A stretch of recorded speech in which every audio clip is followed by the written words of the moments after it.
Dr. Glass, welcome to Serbia and here to Telegraph, and thank you so much for taking the time to talk to us today. Well, thank you for having me. It's really, really great to be here. A real privilege to be with you. Thank you.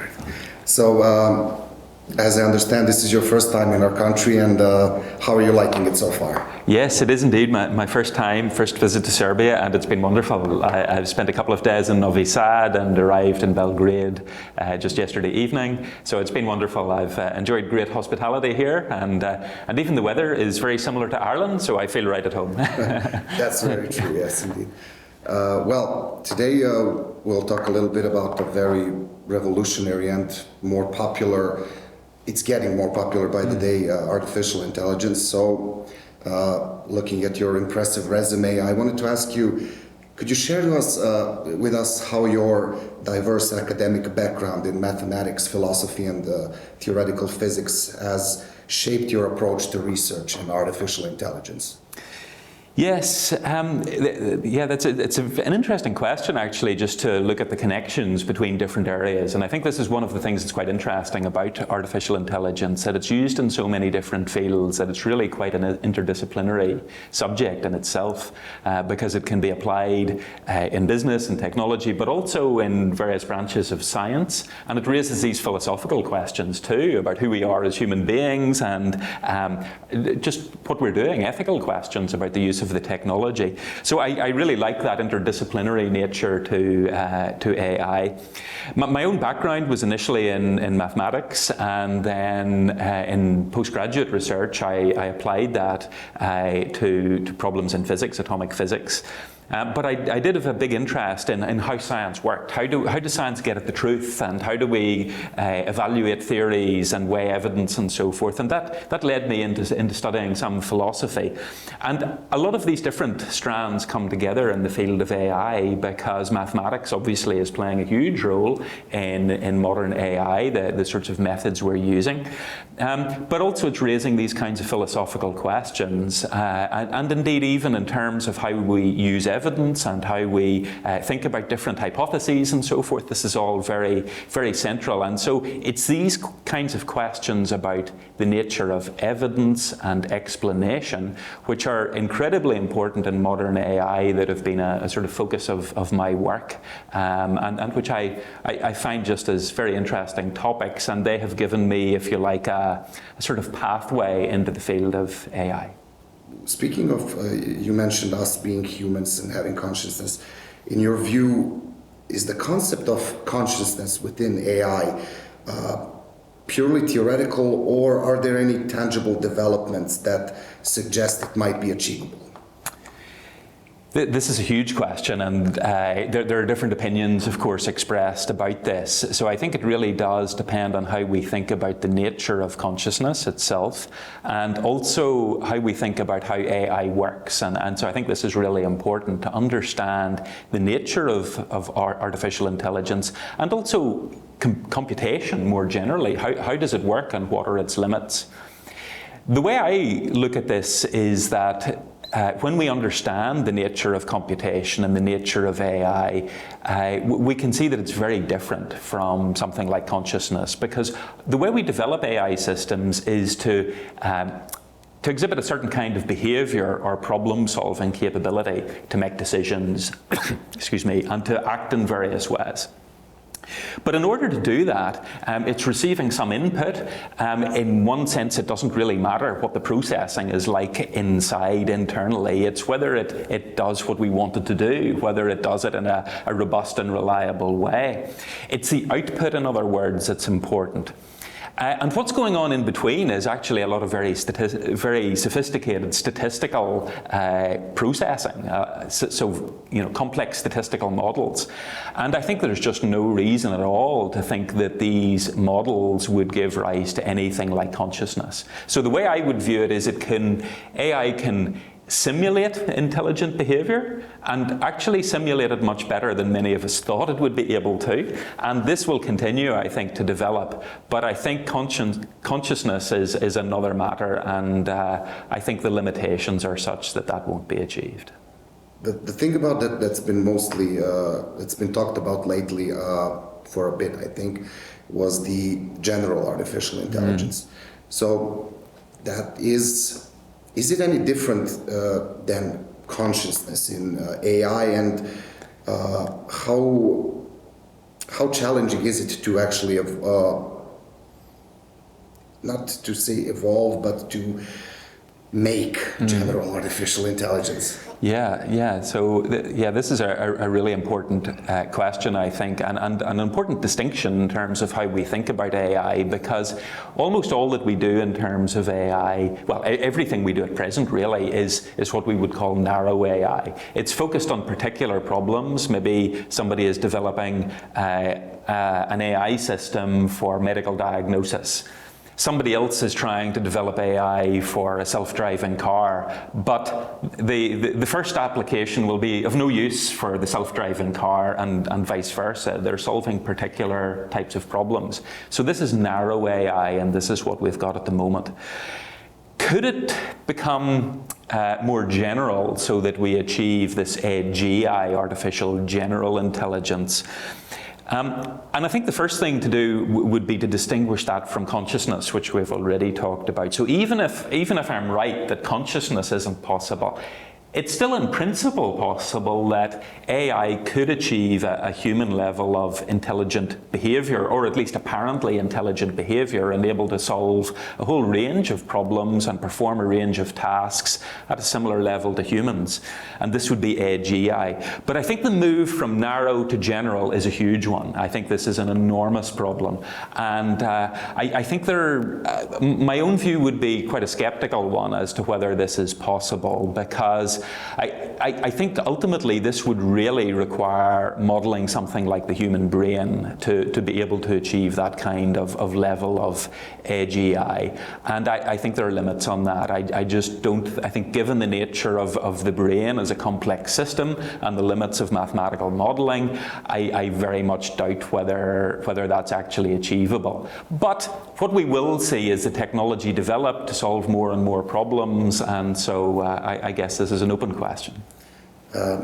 Is AGI something that we should actually strive for? Is that something that we should hope to achieve someday? What do you? Yeah, well, that also I think is a very important question, because I think we do need to take a step back and think about why are we trying to develop AGI if we're trying to do it? And it's not obvious at all to me that we should be.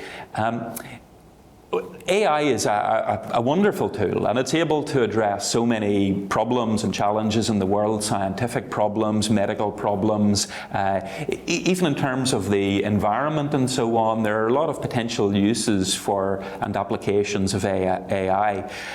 But what about this general level of intelligence? And what I think would concern me here a little bit is that what we're trying to do is to replicate something like humanity. I mean, okay, it might be different in this fundamental way that I'm talking about, but why do we really want to do this? And what would the advantage of that be? And of course, there could also be disadvantages of that. So I think it's important that we think about the problems we're trying to solve and how AI can help to solve those. But it's far from clear to me that trying to achieve AGI is really something that we should be aiming for at all. What ethical frameworks do you think we should implement in systems that are integral in such areas like decision making and autonomy maybe? How should we approach that question? Yes, this I think really does get to the heart of the matter about a lot of the modern applications of AI, and not only where we are at present, but how this is going to develop in the future. And I suppose I would want to think about this at two levels, if you like. So there is a sort of higher level, or maybe a more foundational question in a sense. And that concerns where we get our ethics from in the first place. What sort of ethical framework do we bring to the table? Where do our ethics come from? And so I think that I think this will depend actually on our views about what a human being is, about consciousness, and whether AI could become human-like. So for me, I would see a very strong distinction, as I mentioned earlier, between humanity and AI, however advanced it becomes. that AI will not be a morally responsible agent. It's humans who are morally responsible, and we should take responsibility for our actions. We shouldn't, I think, be trying to develop moral machines in that sense. So how they are used to make decisions, I think it's important that we reserve the ethical decision making, if you like, for humans. AI can be a tool in that process, but then we need to understand how it works. So at that high level, I would say really having humans as the ethical decision makers is key, and we ought to preserve that.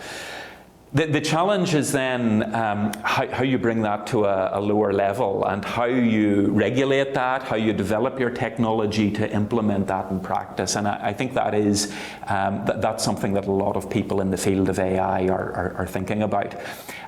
But I think at the more general level, it really does depend on your view of a human being. If you think that a human is ultimately just a machine, a physical machine of some sort, then where do we get our value and our dignity and so forth from?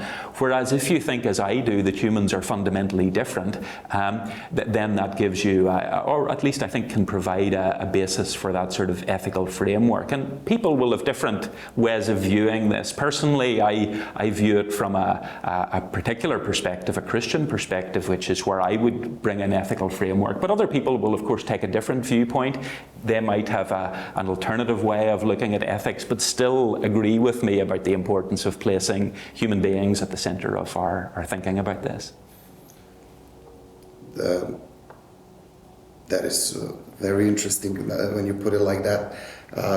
But tell me, how important would you say is religion to science, to technology? Do we need to have that sort of basis when speaking about who we are as humans and ethics and where we get our ethics from? Is that something that we should turn to religion first and then look outwards to technology and AI and something like that? What would you...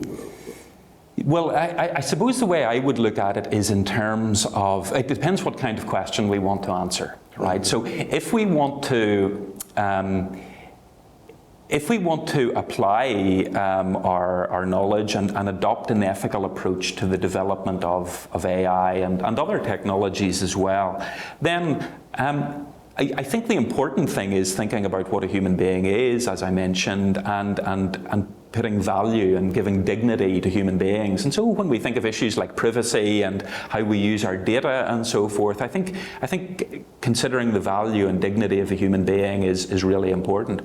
And people with different religious views or no religious view may well agree in some of these things about human value and so forth. So religion isn't necessarily important for actually agreement about how we go forward with this. But when we go back to this more fundamental question about where do we get this ethical framework from? Why are humans of value? What's the nature of that value? Well, I think it's, for me anyway, it seems difficult to see where that value comes from if we are just ultimately, if you like, physical entities, physical machines or something ourselves. And for me, I suppose that's where I would see a different foundation. As a Christian, I would believe that we are made in the image of God, and this is where we get our value from. And this is something that's universal. It applies to every human being everywhere. So that foundational role for ethics, I think, is where a religious dimension can come in, even though different people might have different views about it. I agree with that. Speaking of societal and ethical norms in future generations, let's say, do you maybe foresee a situation where artificial intelligence is shaping those societal and ethical norms and maybe changing them to something else that they were before artificial intelligence? I think at some level that's almost inevitable, I think, as the technology advances. I mean, when you look at the world we live in now compared to a generation ago, modern IT and technology generally has really changed our world a huge amount. And also when we think about the influence of social media and how we access information, how we think about how we think about politics, how we think about society, I think how we access information about all of these things has changed. And so what I suppose I would want to do would be to say that we must again remember that we are, as human beings, are the rational agents, and we should be using AI as a tool to help us, and technology more generally as a tool to help us. But here I think we've got to be very positive at looking at the benefits of the technology, but we've also got to be very critical about the limits of the technology. So sometimes when I look at something like these large language models, it can be very easy, and they're very impressive in some ways at what they can do in summarizing information. But then there's a danger that we trust everything they tell us. And of course that's a worrying trend, because they can just give us false information.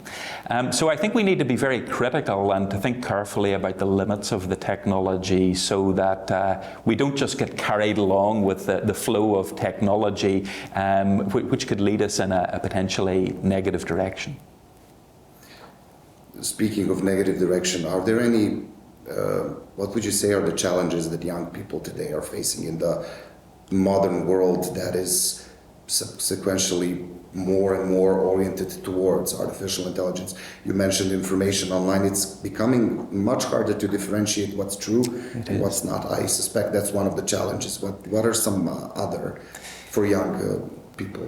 Yeah, so well, just picking up on that one to start with, I think trying to decide what is true is really critical, and I think that's where we need to look at the limits of the technology, and we need to value truth, right? So it can almost become as if truth is a secondary thing, and it's just about what interests us.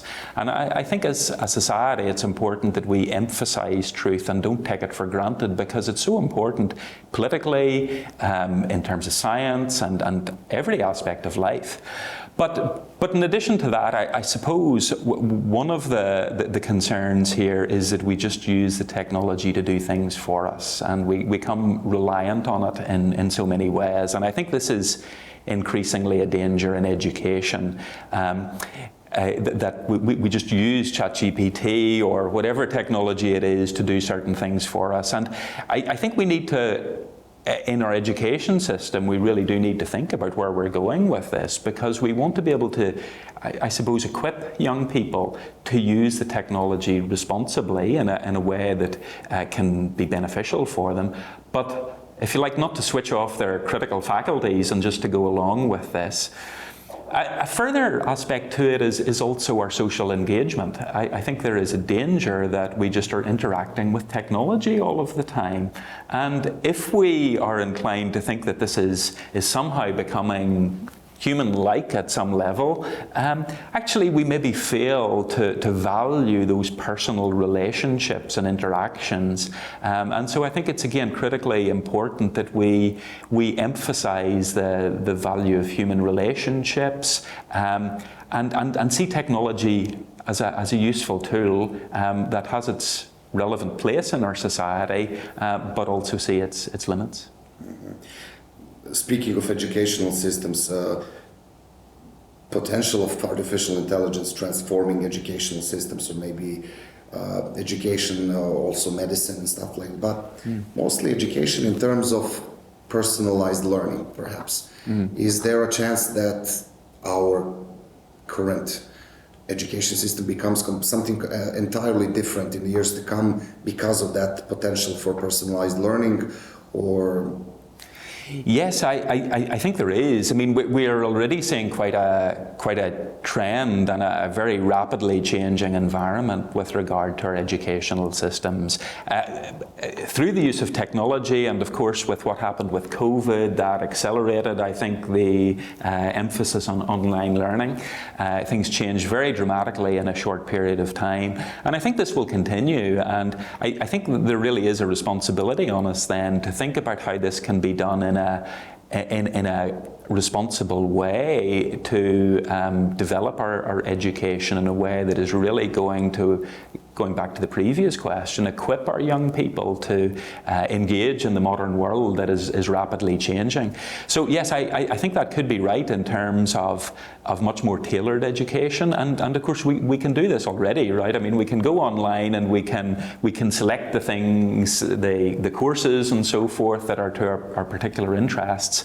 And I think for universities like my own, and I'm sure like this one too, there's a lot of thought needs to go into this about how we deliver our education in the modern world and adapt to a very quickly changing environment. So yeah, I think there's a lot sort of coming down the line in this regard. Yeah. How do you see artificial intelligence in medical field, for example? I suspect that it is something that we should look at positively, probably. It can speed up research, it can do a lot of different things, so I would like to hear your take on that. Yeah, I think there are huge potential benefits here, medical diagnosis being one. Also, and I suppose in that context, thinking about things that are really very difficult with vast amounts of information to process. It is just beyond the scope of human beings. Using technology to assist us in that process, I think, is huge. And in particular for image analysis, for example, there's been a lot of work done on applications of machine learning in the context of image analysis for medical diagnosis, and this has been extremely powerful. So I think there are huge benefits here, as well as for understanding disease, understanding the biological mechanisms underpinning it, looking at potential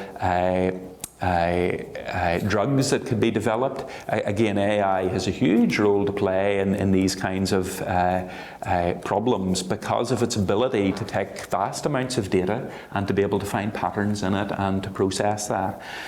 I suppose going back to what I was saying though earlier, I think that what's really important in this context as well is that we see this as something that we as humans and those who are working in the medical field can use to enhance what they're doing. I think it will always be important that humans are playing a key role, and in particular in something like medical diagnosis, and the same applies in many other fields as well, like in legal contexts, that we need to be able to explain the findings of AI or the decisions it's reaching.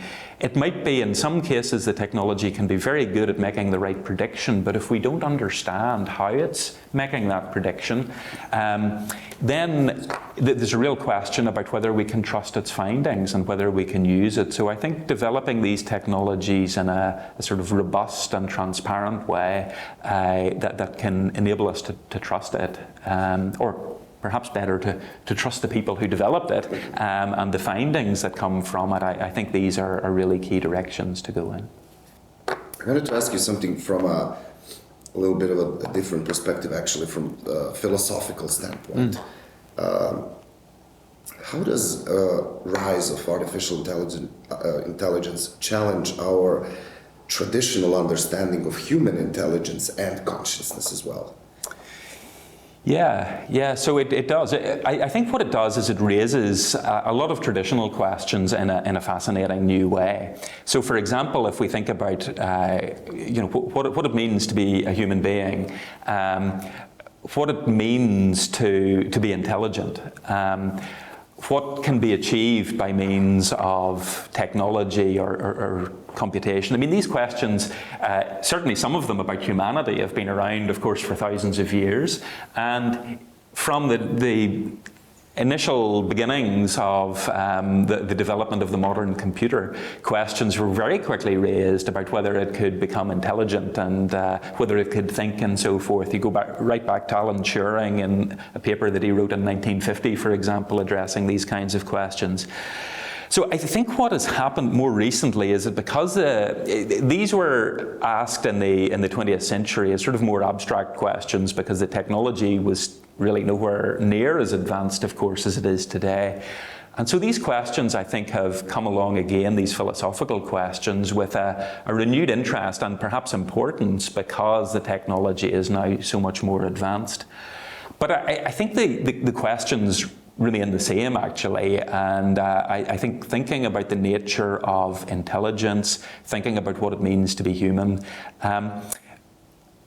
I suppose I just see it as the technology raising these questions in a new way. But I don't think it provides us with any radically different solutions, or at least I suppose some people might say that it does, you know, that maybe the AI will become conscious or intelligent, but I think there are good reasons to doubt that. And what it perhaps forces us to do is to think about what really are we talking about when we're talking about consciousness. And that, I think, maybe brings a new clarity and focus to the whole discussion to make it clear what we're actually debating when we explore these questions. Looking ahead, what are some of the more exciting areas of AI research, so to say, that you think we will likely see significant breakthroughs in the near future? Yeah, well, it's as somebody has said, it's very difficult to make predictions, especially about the future. But I think with AI, I think we are going to see a lot happening in the applications of AI within science, actually. We already do, but I think this will increase a lot more as well. Because within the biological and the physical sciences, we just have vast amounts of data that are being collected from different sources. And in the past, the way we think about science, you think of the great icons of science, Isaac Newton and people like this, who, you know, and Albert Einstein. You have the individual genius who comes up with a solution to some problem. But with a lot of modern science, the complexity is such, trying to make sense of the cell, for example, even a single cell in a living organism, the complexity is enormous. And so it's not amenable to the same kind of solution as some of the problems in physics in the past. So I think using technology, using machine learning to make sense of the data, again, it's not as if it's going to solve these problems on its own, but it can be a real tool in assisting scientists, I think, to make sense of the areas they're working in. And I think increasingly we are going to see a lot of applications of AI and machine learning across all aspects of the business and economic world. And where I think there will be an important area of work, and one that I'm certainly very interested in, is in terms of the nature of explanation and causation, right? So one of the things about our modern machine learning algorithms is that they can be very good at prediction, but they're not necessarily making those predictions on the basis of the causal factors that are influencing what goes on in the real world. But if we want to intervene, if we want to change something, if we want to act to change what will happen, even in the medical case, so if you want to treat someone, you need to know what the cause is so that you can make the appropriate medical intervention. So identifying causes is a really important direction to go in. And as some of the leading figures in the world of AI have highlighted, a lot of our modern systems are just lacking this. And so I think working towards the introduction of causation into machine learning, I think that could be a really important direction and lead to new developments in science and medical applications. Thank you. And could you tell us a little bit more about your lectures that you've had in Novi Sad and that you will have today in Belgrade and later Montenegro, if I'm not mistaken? Mm-hmm, that's right. Tell us a little bit more about that and what was the reaction to your lectures from your peers here and other students, and how are you finding this area of the world when it comes to AI? Yeah, well, it's been great actually, the interactions we've had so far. So there were two main lectures that I presented in Novi Sad. The first one was on could AI become conscious? So I was just exploring this kind of question. It's as we've been talking about, a philosophical question essentially, but AI is obviously relevant to that, and it helps us to think about the philosophical question, but also to think about the limits of AI. So this is why I like it. It's got this nice interdisciplinary dimension to it. So in that talk, I sort of explored those questions about what AI is capable of and perhaps also what it's not capable of, looking at some of the limitations. And so given what I've said earlier, you'll not be surprised that I was arguing that it can't become conscious, that and this is not just a limit of our current AI, or even our current strategies in AI. Personally, I'm persuaded that it's a fundamental limit on what AI can achieve, that there will always be this fundamental distinction between AI and human beings. So that was the first lecture. And indeed, I also explored this a little bit further in terms of whether as human beings we are purely physical entities. I mean, of course we're physical entities, but is there something that goes beyond a purely physical explanation? And many people actually, and although, as I say, I come at this from a Christian perspective, many people even who don't have any religious view at all, are increasingly coming to the view that actually trying to make sense of who we are as purely material beings is no longer the right way to approach the question, that there is fundamentally something different going on. The second lecture was then exploring AI and the future of humanity. So looking at the short-term future, thinking about AI as it currently is, the sort of narrow AI that we talked about, and the issues that it raises. So issues to do with, of course, looking at the benefits, and I always want to highlight the benefits as someone working in this area, but also to think about the concerns of bias, within AI, of privacy and surveillance, and also these questions about political influence. What about work, for example, as well, the impact on employment that AI could have. So exploring some of those issues that even without developing edge AI are already, I think, issues that as a society we need to think about.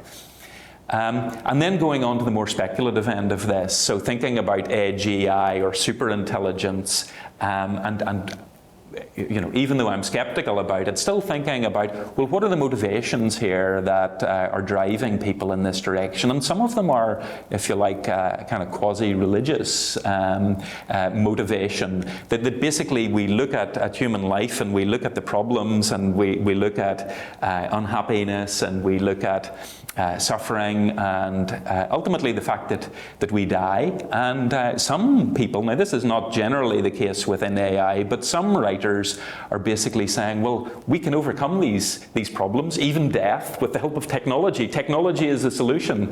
I think I want to resist that. I think technology has its place, but it's not the solution to all our problems. So these are the sorts of topics that I've been exploring. And yeah, we had really wonderful engagement on this. A lot of questions, as you might imagine, exploring all of these kinds of questions about the AI and the future of humanity. Yeah. We've all had our sci-fi dreams at one point or another. Yeah. Yeah, I'm 29 and I'm still trying to figure out who I am. So yes. If I can't do it yet, we'll have to wait a little bit for artificial intelligence, I guess. Exactly. So what are your, let's say, long-term plans for field of artificial intelligence? Do you have any research that you're planning to do, or basically what's in the future for Dr. David H. Glass? Yeah, that's a good question. I think there's a couple of different directions. So one, as I mentioned earlier, about the nature of explanation and the role of causation within AI. This is something that I'm hoping to explore further. Even just on explanation without bringing causation into the picture, this is already a topic that I think is really important in the field of AI research and has been widely recognized as such because of its relevance to what we do with the technology and whether we can develop it in a trustworthy way. So yes, I'm hoping to do more on that front, looking at the nature of explanation within AI systems and then developing that to see how causation comes into that story, because typically our explanations are causal ones. If we want to explain why someone has certain symptoms, for example, in a medical context, we want to explain that in terms of the causes of it. So that would be one direction for me. And another one would be in terms of, because my background is in mathematics, we currently have a project where we're looking at the ability of, or the possible ability of AI to make predictions for chaotic systems. So within mathematics, you have these systems which, mathematically speaking, there are limits in terms of how well you can predict what's going to happen. So how good is machine learning? This is a sort of good test of it to see how good it is at predicting what's going on in these kinds of mathematical models. And that should tell us something about the limits of these very powerful machine learning algorithms. And I suppose lastly, some of these fundamental questions about the nature of computation and AI and the mind, these are also some of the things I'm hoping to explore a little bit further.